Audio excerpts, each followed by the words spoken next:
Straight ahead, how OKC got OKC'd with a KO.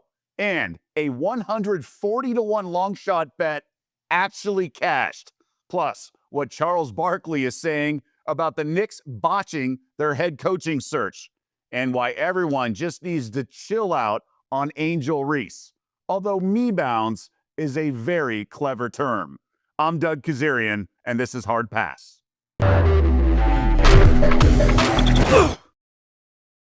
The more this NBA Finals goes on, the more I'm beginning to think this might be Indiana's series. And it really started with Game 1. Now, let's fast forward to Game 3. Pacers win, now lead the series 2-1, and only like somewhat slight underdogs now, according to the betting market. But why do I say that? Well, Game 1 is a game they never should have won. They did not hold a single lead to 0.3 seconds left in the game. That's it. So we heard this after the Thunder dominated Game 2. OKC has led 94 of the 96 total minutes. They're the dominant team. They'll be fine. They'll take care of business. This is a mere formality. But it's not an aggregate. This is not, it doesn't matter who led for how many minutes. If you lose Game 1 when you should have won, you had it in the bag, that means you essentially have to win 5 of 7 games. Are the Thunder 5 of 7 games better than Indiana? Thunder were pushed to the brink against the Denver Nuggets, and they survived in 7 games because the series went every other day, and Denver had no depth, and Aaron Gordon hurt his hamstring for Game 7. I am beginning to worry about this Thunder team. They have limitations here. SGA's fantastic, didn't play great in Game 3, but he's still very, very, very good. He's the league MVP.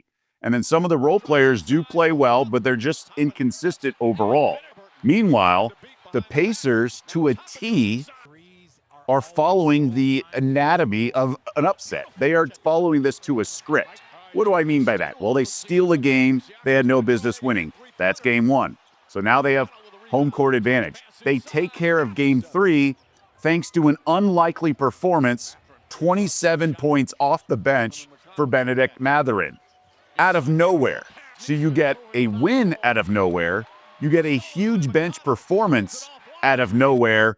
And now you just need your actual all-stars to go win 2 games in a series. And that's Halliburton and Siakam. Now, I don't want to dismiss what they did in Game 3 because Hallie almost had a triple-double. Siakam was great, especially in the beginning of the game.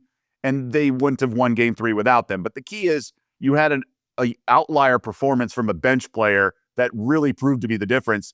Now you just need 2 more wins, and you have the capabilities with 2 all-stars to go have a kind of a historic or legendary game. Maybe Halliburton goes for 40 in the game. Maybe Siakam goes for 35 and 12 or something like that with a big fourth quarter in there. And they really only need 1 huge performance from an all-star. And that's the anatomy of it. And you also are facing a Thunder team that can be a little unsure of itself. The head coach of OKC, Mark Daigneault, changed his lineup going into this playoff series. Now, we thought it was the right move considering you heard it, led 94, 96 minutes. But you're tinkering with things. Rick Carlisle of the Pacers is an elite coach. I've said it all along. He's 25 years older than Dags as well. That's 25 years more of experience. He played for the Celtics. He was an assistant under Larry Brown when the 2004 Pistons beat the Lakers in that Shaq and Kobe team, and they were huge underdogs. He was the head coach for that historic 2011 Mavs title run over LeBron and the Heat. I feel like he's poised to pull off another NBA Finals upset, and then the fallout or the aftermath breakdowns after these finals will be, where does Rick Carlisle rank this century amongst the great coaches, right? He already beat Phil Jackson in that championship run in 2011. He swept the Lakers. He took down Eric Spoelstra, who wasn't quite Spo yet, like we know him as one of the elite coaches in the league, but still, he had the makings of it. Pat Riley certainly handed the keys to him for a reason. But what Rick Carlisle has done as an underdog and pulling off this run is incredible. And the Pacers have the chops. They had 5 fewer turnovers than the Thunder in Game 3. OKC shot great from distance, 45%, 10 of 22. Pacers only 33%, 9 of 27. But the fast break points, Thunder held to just 10. They loved leaning on that defense, #1 rating in the NBA, and that turning into points with quick transition buckets, only 10 fast break points for the Thunder. Pacers had 17 of their own. It was a perfect script for a team playing at home, rejuvenated by the crowd, and just desperation or less apathy coming off a loss instead of coming off a win like they were in game 2. Thunder went wire to wire in game 2, which was expected. So I worry that we're misreading OKC's power rating and net rating based on the regular season and not against this team that the Pacers know they have the better coach. They're playing with an edge, and key guys can step up, and Indiana has home court advantage in this series until they lose because they stole it in game 1. So OKC is a bigger favorite in game 4. The betting market expects bounce back performance, maybe a little regression or complacency for Indiana off the win. I'm not so sure. I'm not convinced OKC is that much better. 6 points feels like a lot. Pacers, maybe boosted by their home crowd, made the plays down the stretch, and the Thunder were terrible down the stretch, and that's why I want to pivot to that for a heat check. Thunder offense in the final 5:25 of the fourth quarter, or regulation, let's call it. They only made 1 basket, 1 of 6 from 2-point, 0 of 4 from 3. That's 1 of 10.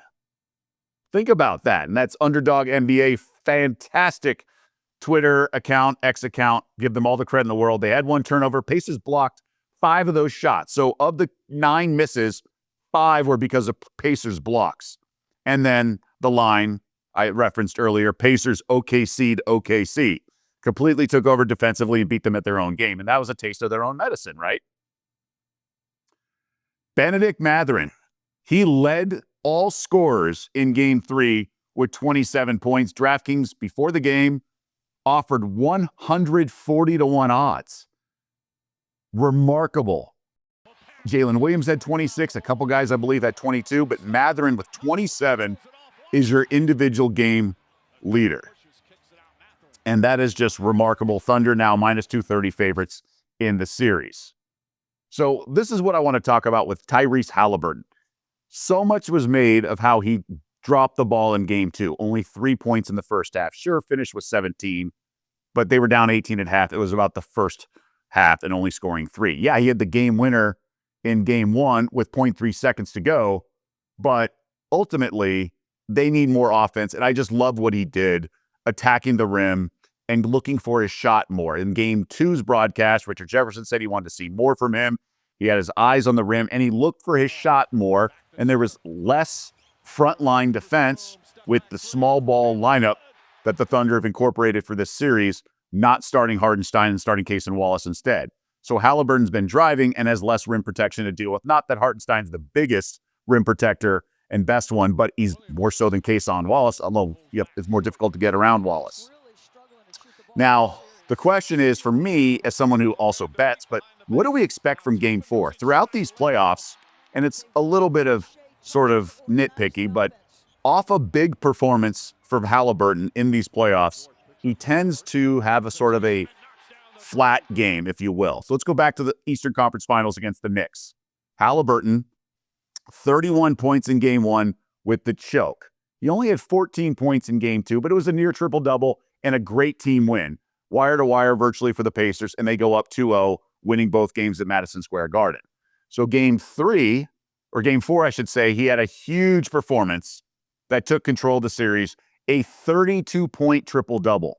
Think about that. Against the Knicks to put his team up in the series 3-1. But he followed that up with just 8 points. 8 points on 2 of 7 shooting. So what do we expect from Halliburton in game 4 for this NBA Finals? His points prop, according to the betting market, is 17.5. Is he going to continue what he did in game 3, understand that his team needs him and fill up the stat sheet and score a bunch of points over 20? Or is there going to be regression like we saw in the conference finals? Halliburton needs to continue to realize how much responsibility he has and how much the team needs him. Now, maybe the home crowd will be a huge factor, but he needs to continue that because the Pacers can't let up. They're not playing this series or approaching this series just to hang around and stick around and stay within striking distance. You need to go for the win and kill. Sometimes that is in game 4 to go up 3-1 because you're at home, rather than going back to OKC 2-2 and having to win at least one more game on the road to win the finals. You can take care of business on your home court and go up 3-1 and take massive control of this series. It has to happen with Halliburton in the scoring role. And I know he also has to fill the stat sheet, particularly with assists, but he can't do one of these 12-point, 12 assist games. He needs to be closer to 20 and 17 to 23 kind of range, because his three-point shot is so effective and it stretches the defense. And if he hits them, then he can drive and find teammates as defenders collapse and deny his penetration to the rack once he beats a defense that's extended because he made three-pointers beyond the well beyond three-point line earlier in the game. So that's my question for Halliburton in terms of how he's going to manage that. Now, I mentioned the Knicks, the team the Pacers beat in the last round, and each day it becomes more and more embarrassing for one of the most storied franchises in all of sports. I was hoping, and for some reason giving them the benefit of the doubt, that they had a plan all along for this, that maybe they were waiting to announce their coaching hire after the weekend. Don't try to steal the spotlight from these two small market teams in the finals. Maybe Monday they can announce their decision, because the previous week they dominated headlines before game one of the finals because it's the New York Knicks, and it was a surprise firing, not a shocking, but a surprise firing of Tom Thibodeau.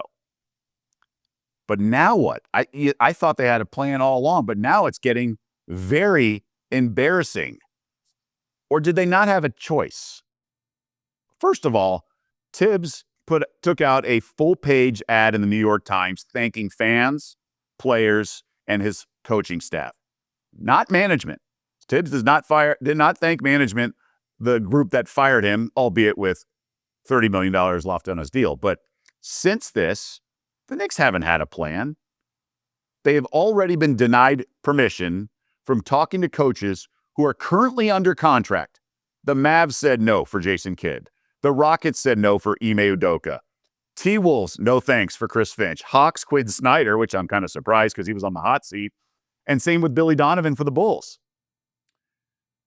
The reason is the Knicks want that coach, or at least to talk to him for an interview, but the coaches are under contract. Now, the Knicks would have to give up compensation if they all agreed and to let those coaches out of their contract. But all those teams said, no, we're good. Thank you. You go find your coach somewhere else. We have ours. I guess my question is, as silly as the Knicks look, and that's the million-dollar question, because they do look silly, but did they really have a choice?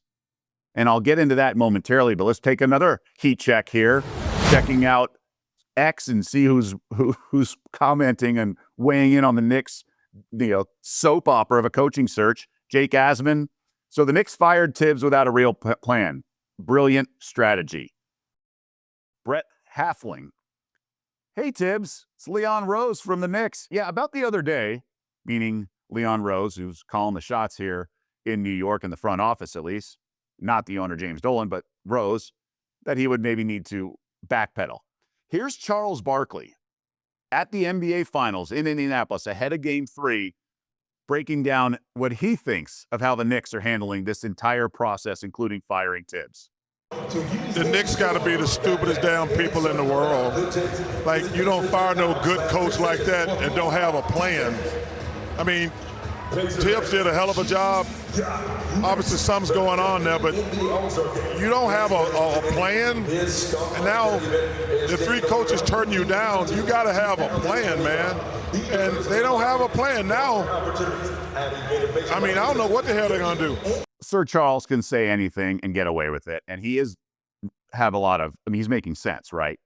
But my only pushback to anybody else who's criticizing the Knicks, like I was a second ago, is that did they really have a choice? Remember, in the exit interviews for New York, players were commenting and criticizing their head coach, saying he played too many minutes. Even Mikal Bridges during the regular season said that openly to reporters. And then the overarching, according to one report, the overarching sort of narrative and the feedback that James Dolan, who was sitting in on those exit interviews, hearing players say things like he can't adjust, he's too stuck in his old ways. And one player even said that he wasn't sure he could come back next season and play for Tibbs. That's how dire of a situation it was. So I don't know if James Dolan, frankly, I don't think he went into these exit interviews thinking he was going to fire Tibbs, but hearing the feedback And recognizing the situation in his role, he decided, despite signing his head coach to a contract extension for $30 million less than a calendar year before that, decided to make a move. So it was reactionary. And so maybe the firing wasn't some choreographed plan. It was really saying, we need a different coach regardless of who it is. We have to move elsewhere because the way things are based on the feedback from the players. So yes, it doesn't look right from the outside and it looks messy and in disarray, but maybe that's because this development started to occur last minute after the Knicks were eliminated, hence in those exit interviews. So that's my only caveat to having the Knicks maybe be a punching bag and be complete punchline, because this could be sort of a late developing situation and they need to kind of go through all their options and we'll see what else happens. I mean, maybe the college game, they'll circle back to that. Not Jay Wright, maybe not Danny Hurley. We'll see. Maybe they'll go back to Jeff Van Gundy, who's done a fantastic job as the pseudo defensive coordinator for the Clippers. There are other options out there, but yes, they were denied throughout the week, according to various reporters in the NBA community, by 5 teams from seeking permission, talking, and getting a chance to interview them. There was a lot of buzz and momentum from Jason Kidd, but Kidd and the Mavs are the number 1 overall pick and likely Cooper Flag, so why would they want to go deal with this in New York? And I'm curious to hear your thoughts. Check us out on the comments section. Do the Knicks know what they're doing? Is this complete disarray and chaos, or do they have to do this based on what happened in those exit interviews? Would love to hear your thoughts. Chime in. Let us know your thoughts. I've been planning to talk about Angel Reese for quite some time, and her teammate really got things going the other night. They got blown out against the defending champion New York Liberty, and the Chicago Sky in a lot of trouble this year. They have limited offense, key players hurt. It's going to be a long season. And Angel Reese was asked about something during the post-game press conference at the podium. There were other players there and other people, and her teammate, Ariel Atkins, a veteran, 28-year-old, interrupted and had this to say about her second-year forward, who's obviously such a big celebrity beyond just being a professional basketball player. I know my teammates have my back, my coaches have my back, and that's all that really matters. I don't have to prove anything to anybody but myself and my teammates. Second row on the left. Angel, I know tonight was not as you I'm sorry. expected. Can I say something? This is a 23-year-old kid. And the amount of crap that she gets on a day-to-day, she still shows up. So whatever questions y'all got like about our team, basketball-wise, we appreciate it, but all the other nonsense, like, it's irrelevant. Like, we here to play basketball and do what we do. We having a hard time right now at the end of the day. Just a 23-year-old kid who handles herself with grace. Her crown is heavy. So whatever else, like, y'all want to come at her for the way that she acts, she has to build the wall. She has to have the wall. Because if she doesn't, people will break her down. Not only just because of the way she looks, but it's because of the way she carries herself. She doesn't just walk around and act like, oh, I'm this. No, she knows who she is. And we ain't going to break her down for that. So whatever other questions y'all got, like, I'm hoping it's just about basketball, maybe a box score question. But the kid's crown is heavy. Like, respect that. Yeah. Okay, there are so many layers to this Angel Reese storyline and narrative, dating back to when she was in college and won a national championship. I think with the W, it's a low-hanging fruit. Let's face it, right? Is the basketball, the quality of the league, as elite and as effective as it maybe should be? Who knows? But it's not quite like the NBA, right? But it's come a long way, and it's, it's still early. It's a few decades into the league, and it's going to take some time to get better. But it gets better every year, and the players get better. It's a trickle-down effect, so to speak. So yes, it's easy to criticize certain players, and then Angel Reese moves the needle, right? Her, Caitlin Clark, and some others certainly moves the needle. I guess the question is, what's the motivation in criticizing the WNBA, specifically Angel Reese? What do we have to gain from this? And I say this with a laugh because I participate in this, but I really am sort of in a vacuum as a sports fan. She doesn't make me feel uncomfortable. In fact, I'm a fan of hers as a basketball player. She busts her tail in every possession, leads the league in rebounding. Like, don't we want that as sports fans and consumers of a product, players to go in all out on every possession? I think the thing is, we as sports fans, and I've done this tons throughout my career, even on air, is we like to have these hypothetical conversations. And with the WNBA, when they first became sort of popular, we as guys and maybe other female fans would say things like, could I play in the WNBA? Could I make a roster? It can be insensitive for sure if we don't understand whose feelings we're hurting. But we really, I didn't mean it as a dismissive thing. I meant it always as a sports conversation, just like the recent popular topic, one gorilla versus 100 men. How would you attack it? It's just the hypotheticals. This is what we do. We discuss sports through a lot of lenses, but it often is about the hypothetical. A lot of us were just ignorant to the impact and the sensitivity and impact we could have on women criticizing or something like misguided males don't really understand that sort of fallout. And we just need to be more careful. But at the core, the gist of it is just having a hypothetical sports conversation. I used to wonder, could you take Steph Curry and put him on any basketball team in the NCAA tournament field for March Madness and win it all? So like, could a 16 seed have Steph Curry and be better than the best teams in all of basketball? Maybe it'd be fun. Peak LeBron, I used to wonder about that. Or what if you just had 3 NBA All-Stars and they played 3-on-5 against any team in the tournament? Could those 3 beat anyone, like the best teams? I mean, Duke was among the best teams this year, right? They went to the Final Four. Houston, with that defense, could you go 3-on-5? These are just things we had nothing to do, again, in a vacuum, certain conversations, that it was a women's basketball, whatever. Now, obviously, being more aware and not being so thick-headed and narrow-minded or myopic, you learn that there's ramifications to said conversations. With that being said, I understand how sports fans were offended, turned off when Angel Reese is getting shoved down your throat because she's a leading rebounder, because it was in the same context this time last year saying she's in the Rookie of the Year conversation with Caitlin Clark. And it was so obvious who's a better basketball player. And for the most part, it was an idiotic stance by anyone suggesting that Angel Reese should be Rookie of the Year ahead of Caitlin Clark. Now, I get it. Reese was an all-star, led the league in rebounding, broke a record for the league, not just a rookie record, for most consecutive double-doubles. But it's just the wrong year to be a rookie because Caitlin Clark was, in fact, the better player. In fact, Caitlin Clark got every single vote but one, nearly unanimous. She ended up getting 4th, I believe, in the MVP voting and was first-team All-WNBA. So again, just an unlucky timing for her. But that doesn't mean, just by saying she shouldn't win Rookie of the Year, wasn't dismissing everything she does. Now, the question to all this, or another layer to all this, is there's always going to be trolls in sports.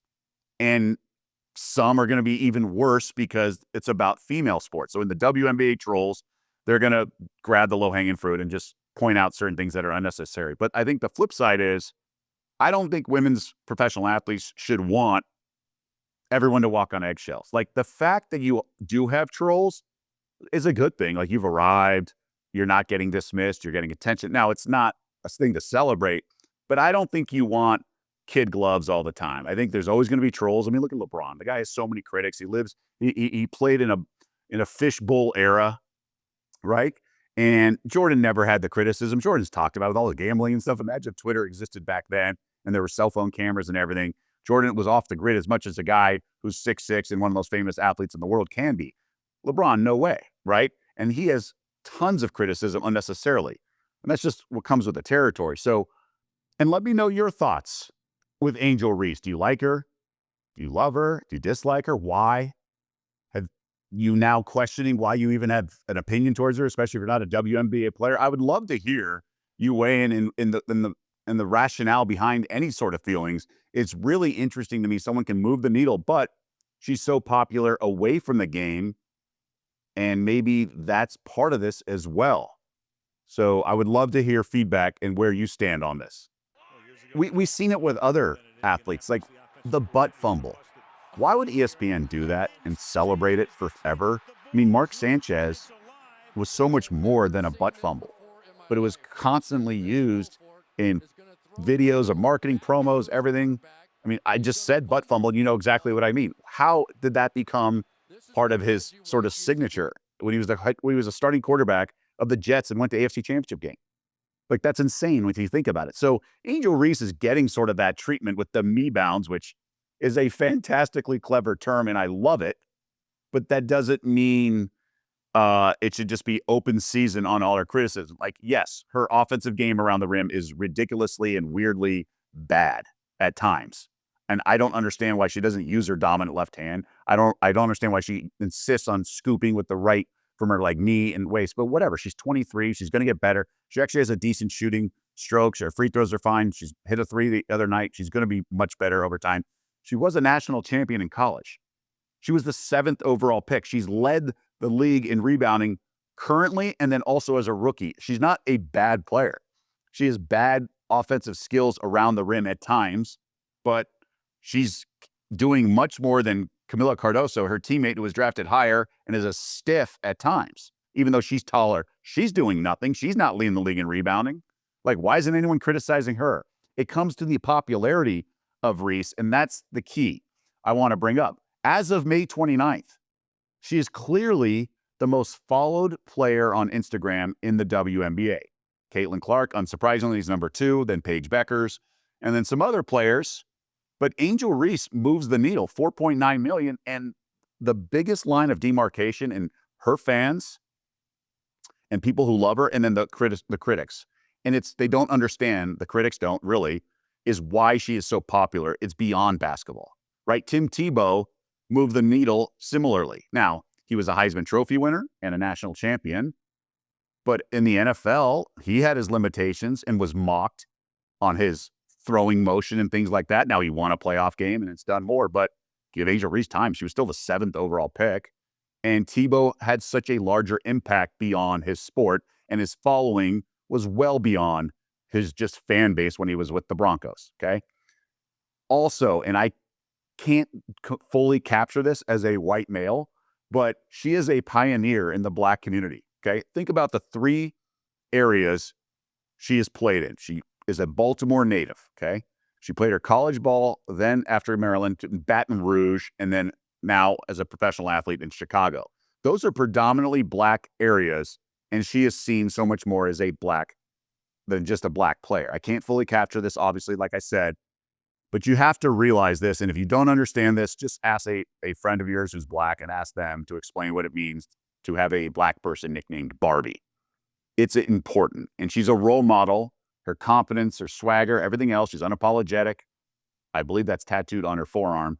And it just goes on. So it's not about her basketball game, why everyone likes her, or why her fan base likes her, I should say. Yes, limited offensively, but her game's whatever. It's not Dennis Rodman. She can score more and things like that. But again, she's 23, and this is the most important barometer I always have used with any athlete. I would say this about LeBron. Their teammates love them. The teammates are around them more than we are. Trust their teammates, okay? Ariel Atkins on the podium came to her defense. Her college teammates, they all like her. And again, I can't identify. I'm twice her age, right? She's a kid. She acts like a kid at times, whatever. Maybe kid's not the right word, but she acts young because she's 20. She is young. And then so be it. She hasn't done anything wrong, really. So I guess in summary, ask yourself whether you're, hating's this term, but you know what I mean, trolling or whatever. Is this a basketball discussion or whether you really need to pile on? Why does she bother you, right? Like it or not, there's much more to Angel Reese than hoops. She moves the needle. She was at the Met Gala, right? There's much more than just WNBA following, right? She's pretty good. She needs to improve. I think she will get improved. You may not identify with her as a role model and things like that, but others do. It's really not that big of a deal. Such a betting interest anytime there is a massive sports event in the NBA Finals. Not quite the Super Bowl, but it's pretty big. And the Indiana Pacers lead 2-0. They've won 2 games outright as an underdog. One as a 9.5, 10-point underdog. And then game 3 as about a 5.5 point underdog. Very solid showing, particularly in the fourth quarter. And the game stays under the total. As for the picks I've given out, hey, we're 2-0. In game 3, the result was Isaiah Hartenstein under 7.5 points. Only scored 4 points in 18 minutes. Obviously, he's no longer starting in the series. He's come off the bench in games 1 through 3. Game 2 result, we also had another prop bet winner. Chet Holmgren under 8.5 rebounds. We got there with just 6. So another winner, in fact, had a comment on our YouTube page. Hey, Doug, just wanted to thank you for the winning pick from episode 1 where you picked Chet Holmgren rebounds under 8.5. Easy money, nailed it. So thank you, Get Goldied. So the question is, can we stay on? Hey, we're undefeated in show history. Maybe I should pull a George Costanza and say, that's it, I'm out, and cruise and walk away. No, we don't do that. So I've been thinking about game 4, and the point spread is 6 in favor of OKC. So there's a little bit of a tax. They were 5.5 in game 3. Now it's a more desperate OKC team. And so that's, you have to pay a little bit of a half-point tax, if you will. I'm going to go to the star of game 4, or game 3, one of the stars at least, and that's Benedict Mathurin. He had 27 points, tops in the game. He had 22 minutes. That was an increase in playing time as well. So that's the key for me. He had 16 minutes in game 1, and then 22 each of game 2 and 3, and he went over his points prop. So I'm going to go back to it. It's 10.5 points is his points prop, and I'm going to play the over.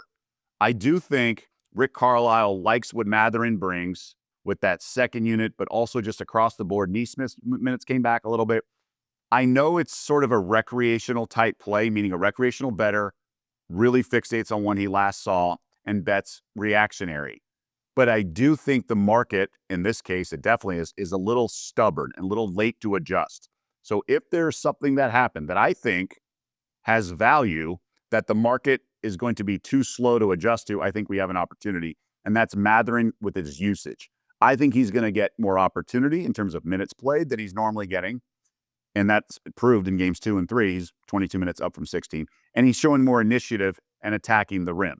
And he's a guy who plays with an edge, and that's what you have to do against such a vaunted OKC defense.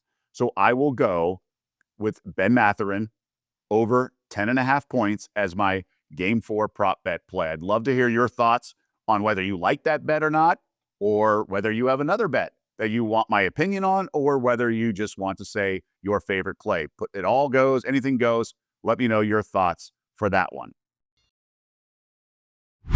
Fans in the Stands is our mailbag segment, if you will. It's where we respond to comments on our YouTube page for recent episodes or just in general. And I want to single out a few people who made some nice comments recently, but we definitely encourage you. Let us know what you like about the show, what you dislike about the show, what you want to see, more college basketball news, more WNBA, less WNBA. Let me know your thoughts. This is a great, join the conversation, as we like to say.